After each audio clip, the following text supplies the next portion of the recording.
Hello and welcome to This Week Those Books. I'm Rashmi Roshan Lal. We got back last week with a brand new edition of This Week Those Books.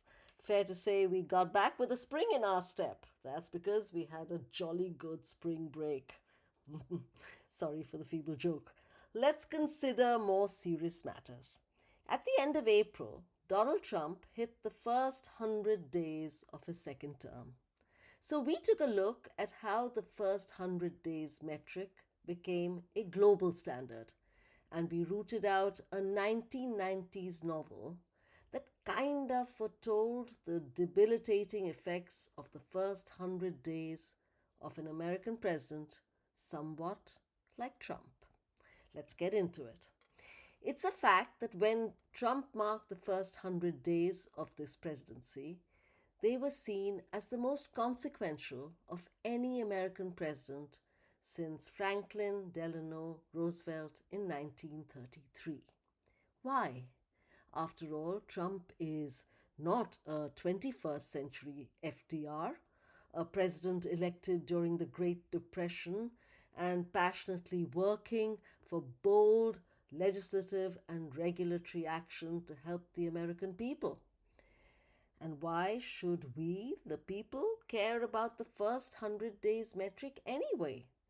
It has no constitutional or statutory significance, and it amounts to roughly 1.4% of the 4-year span of a presidential term.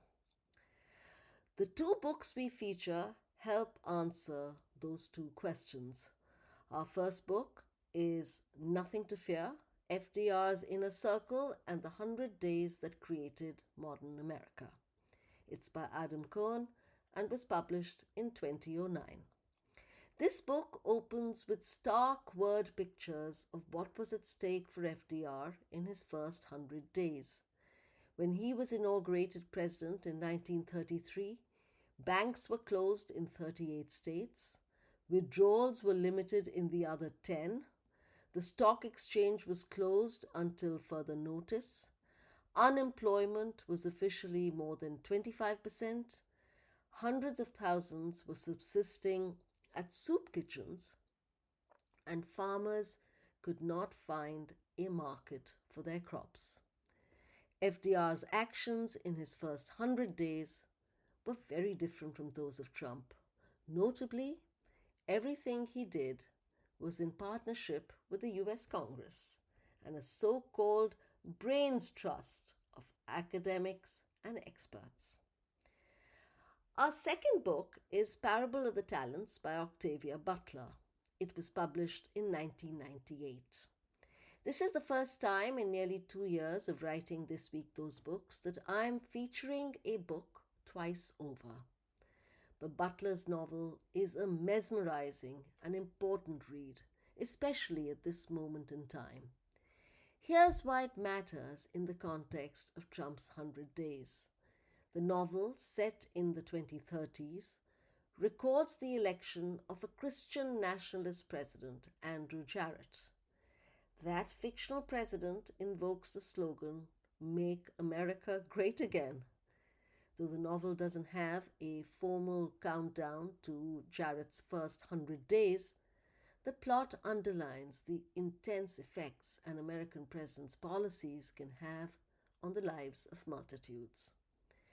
That's all I can say about both these books, as the companion text post on the first 100 days metric is one of the very few on This Week Those Books to be paywalled.